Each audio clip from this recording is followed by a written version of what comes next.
What's going on, bros? No goofy intro today. This is more of a serious video. We're talking about roster mania from, what is it, March 2019. Sort of the roster mania before Dallas Fort Worth, CWL Fort Worth. I'm looking at the 16 teams in the Pro League. Right now, there has been 1, 2, 3, 4, 5, 6, 6.5. 7, 8, 9. 9 teams that are making changes out of 16. So that's probably the highest there's ever been for roster mania. It's pretty interesting just because this is sort of in the middle of the season. So there's a lot of players under contract. So I don't know how all these changes are going down, but I just want to point out the fact that there's 9 teams making changes out of 16. So I'm not sure if that's normal for other esports, but a lot of these teams, there's actually 2 in particular I'm going to talk about a lot that pretty much are not disbanding, but they are completely getting rid of like a majority of their players. So I just want to take a standpoint right here. Let's all imagine what I've gone through. I've been on the end where you get screwed over. To recap on my situation that I've been under, it was all under the Cole EG transfer. And sort of when we broke up under EG, because that was a prime case of what is going on in Midnight's term right now, or case. So we were under Cole, like, we want to go somewhere else, right? So Cole, Jason Lake, great guy. He was like, where do you want to go? And we pretty much, there's 2 main options on the table, which was Final Boss, and we would have been like an MLG branded team. There was that, and then there was make our own team, which in my case, right now, 25 years old, like 10 years of experience in esports. I was there from the get-go. That is what I would have done. I would have made my own team. I would have been sponsored by no one off the rip, not getting paid. But it is, if you are skilled enough and you are playing well enough, you will eventually get that. So I actually talked to Device a little bit from Astralis, and that is what they did. They did it a little bit differently, but pretty much they took the right route. If I was my younger self, that is exactly what I would do. I'd make my own team, pretty much sell it. Not sell it, but I would say, hey, this is our team. We're looking for sponsors. And then down the road, right, might end up cashing out from your own work. Like, and what I mean by this, right? This might seem like, greedy to people who don't understand this, but when, say, you work your ass off, right? For example, Optic sold last year, right? Worked my ass off for 4 years. Maybe not, I think it was 3 actually. 3 before it sold. Didn't get paid by it. So, yeah. At the end of the day, when you make your own team, you are promoting yourself. You are working for yourself, for your friends, your teammates, the people around you. You are doing that for your own benefit as a whole. You're not. There's no disconnect. There's no third party that's gonna make bank off of your hard work. You're going to make that bank. So pretty much, I would say make your own fucking team. But next year complicates things because of franchising. So that whole discussion is sort of invalid because there's going to be a huge buy-in. That being said, we decided on EG, and we wanted to leave in the first place because we wanted to get paid more. We were actually one of the lowest salaried teams in the league, or I'm not sure if we were the lowest, but we were getting massively underpaid, and it was on time every month, like no issues getting actually getting the money. We just wanted more, and we knew that we could get more, so by going to a different team. So we ended up going to EG, and right off the bat, like 2 months went by, and we're like, where are our new contracts? Send us our new contracts. Like we came to EG for a raise, and never came in. 6 months went by, never came in. Said next month, next month, next month. And if we had agents in this situation, it would have been a completely different story, but we didn't at the time. And Damon ended up leaving because of it. Like Damon just had Bella, so he literally needs to make money. And back then the prize pools were pretty small for Call of Duty. So I never blamed them for that. I completely understood it. We were all, as a whole, all four of us, me, Tyler, Pat, and Damon, we were all collectively slowly losing our mind. And that is probably how most of these players feel. So I think that, just getting an agent would help in that regard. But pretty much, I later learned that EG was actually, I'm not sure if they were getting sued, or there's something going on, like a legal case going on, where their financial accounts were literally frozen. So they could not pay us. So I don't really blame EG for that, but I blame them for the fact that they didn't tell us this. I learned this literally 4 months ago. I never understood why we didn't get paid, or why we were promised a raise and just never got it. At that point, I blame them for not telling us that and not allowing us to leave. They just sort of made us break apart because of, like, the org made us break apart, like break up. And that is a huge issue in terms of esports. So again, I've been on the receiving end of this. It's bullshit. I think that everyone get agents, and just, you're going to have to pay that cost of peace of mind. But in my opinion, it has been absolutely worth it. Whether, who you decide to go with for agents is you got to do the research, and like, you gotta find the right people. An agent is gonna take a lot of your monthly salary. They might even take prize winnings. Sort of a standard percentage is anywhere between like 5 through like 20%.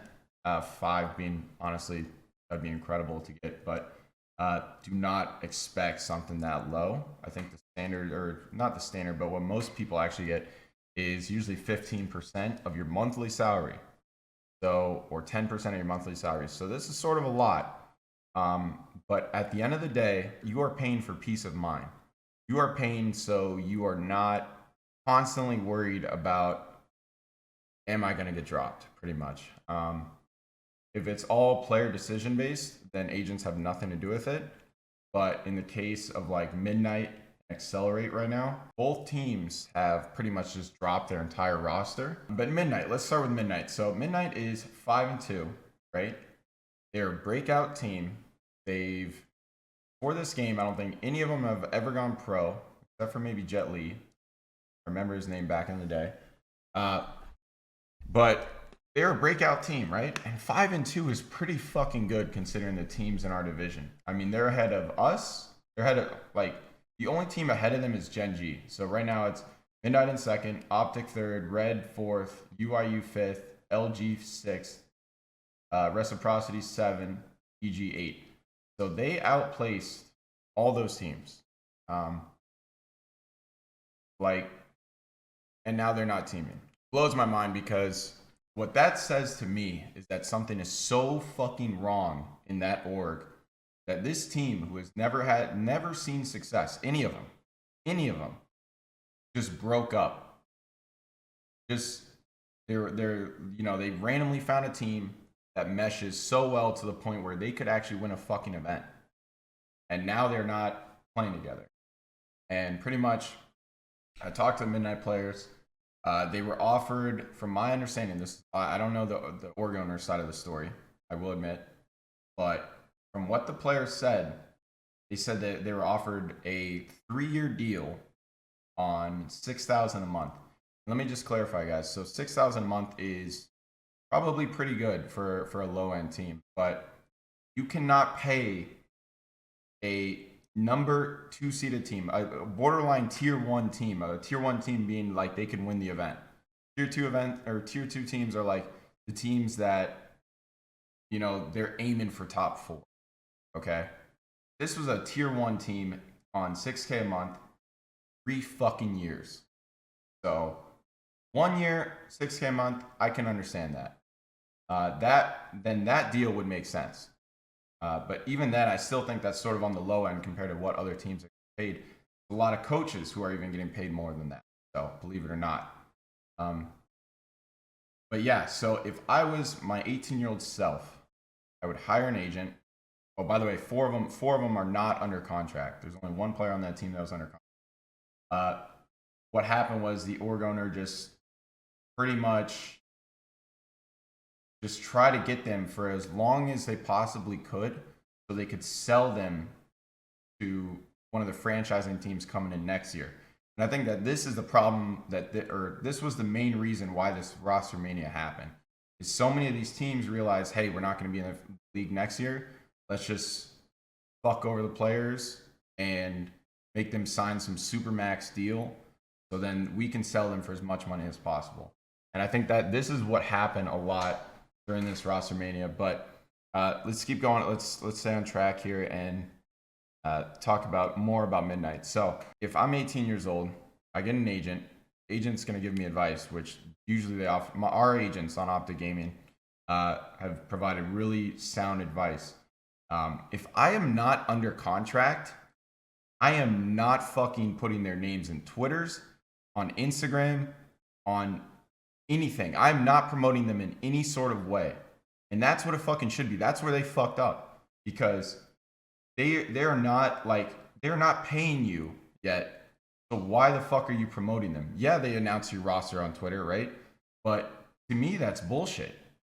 Org should not be able to announce rosters without signed players. If I see a roster announcement, I better believe that fucking 5 of those players, the 5 players that they announced, are under contract. And they weren't. So shame on you, Midnight, for doing that.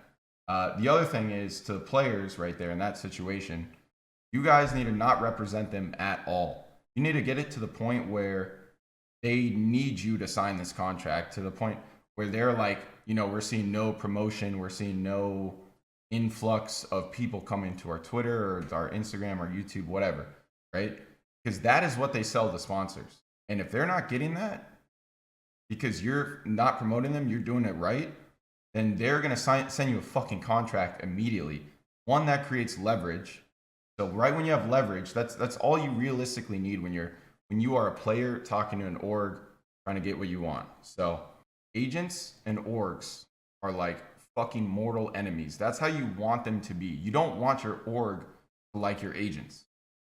Because at the end of the day, like, your agents might get you more than you even expected.